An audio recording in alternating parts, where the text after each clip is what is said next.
Hey guys, today we're going to talk about how there are so many transportation options here in Taiwan. Pretty much every single form of transportation you can think of here. So here are 5 ways to get around the city without having to own a car.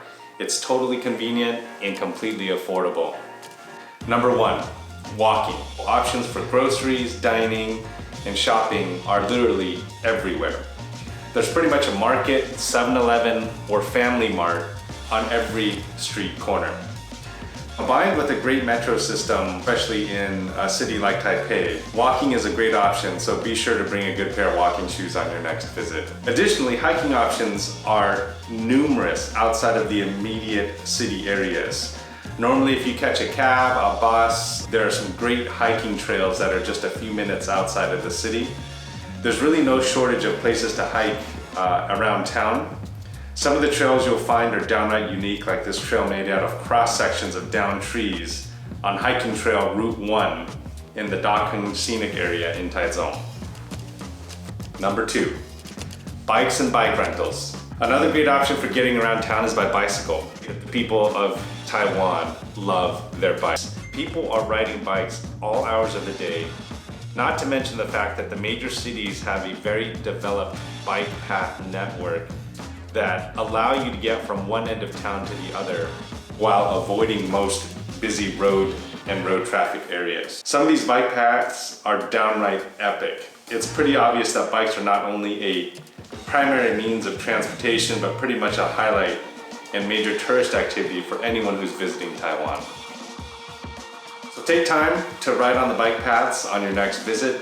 Especially if you're in Taipei, the river path will blow your mind just by the sheer size and length of it. And also around town here in Taiwan, some of the most epic looking bridges and converted railway tunnels into bike paths are definitely not to be missed. For seasoned riders, the roads here are actually quite bike friendly. Since cars are not given priority over other transportation methods, city traffic is actually quite harmonious.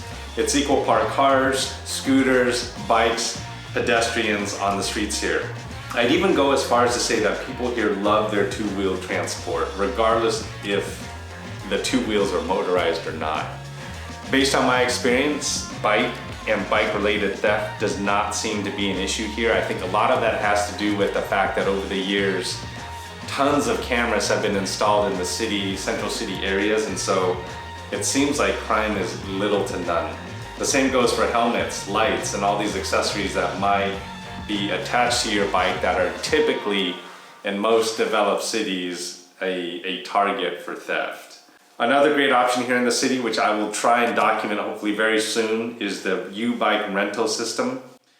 Basically, you can rent a U-bike anywhere in the city from a kiosk with your mobile phone number and ID. I think you do have to go to a local 7-Eleven or Family Mart to get it activated. Again, we'll be trying this very soon. Once you're set up, renting a bike from these kiosks really becomes a snap. Number 3, electric bikes. Consider getting a battery-powered bike. The rental shop should be quite easy to locate around town as well. However, you will need a license of some sort depending on your specific home country and type of license. In some cases, an international license could be sufficient. However, the second option for battery-powered scooters that are electronically speed limited, usually to 25 kilometers an hour or so, these scooters, though they are quite a bit slower than a standard scooter, do not require a license or registration to operate, which is a big plus. And they make getting around town just as convenient. Even though the range is usually limited to a few miles or so, they are easy to operate and park, and most of the central city areas can be covered within a few miles, so these are a pretty good option. Number 4, scooters and motorcycles. There's no question that scooters rule here in Taiwan, and scooters are relatively affordable, especially when compared to the cost of purchasing and owning a car. And it's always convenient to find parking for a scooter, whereas for a car, it's pretty much the opposite.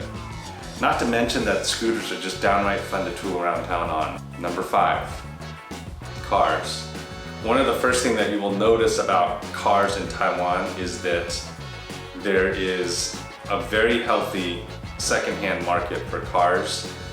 It's not surprising to see cars that are still 10 or even 20 years old still on the roads here. Drivers with international driver's licenses will typically need to go to the DMV to apply for a local license. For most, this will not require you to take a local driving test in order to get your local license, depending on your country and state that you are from. The biggest problem I've experienced with owning a car here is finding parking. It is absolutely the worst. It seems like an event every single time you drive out into the city, you're sitting in traffic just to go a few miles. Cars have their merits though. Families will appreciate them for the weekend Costco runs and venturing outside the city. Number 6, buses.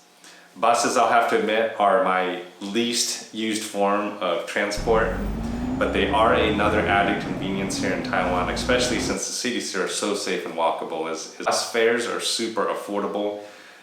They will take some figuring out once you decide to take the bus, but once you're familiar with your normal route, the bus is pretty hard to be beat in terms of cost and convenience.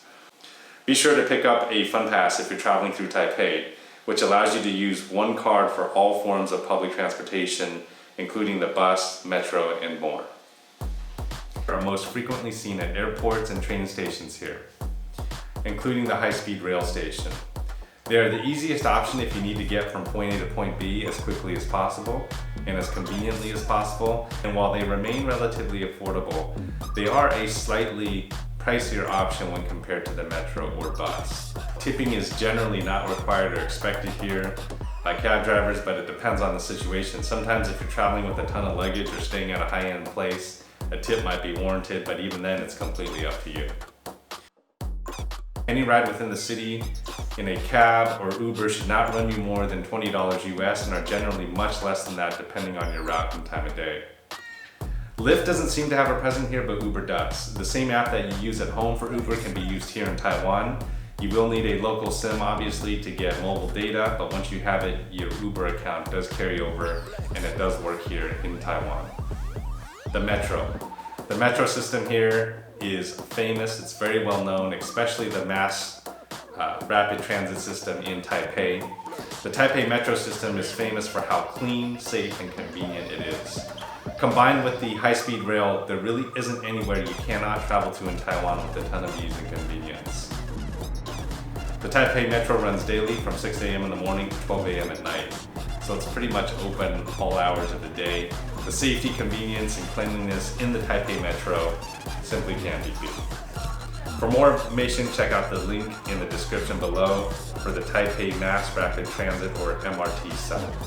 This is the last one and this is probably my favorite. It is the HSR or the high-speed rail here in Taiwan.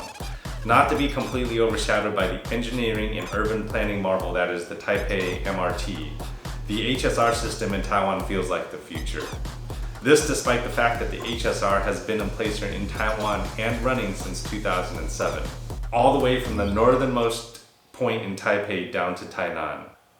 Link in the description below for all of these transportation options, and I hope you enjoyed this vid. More to come in terms of my favorite forms of transport and just how awesome and how fun it is getting around Taiwan.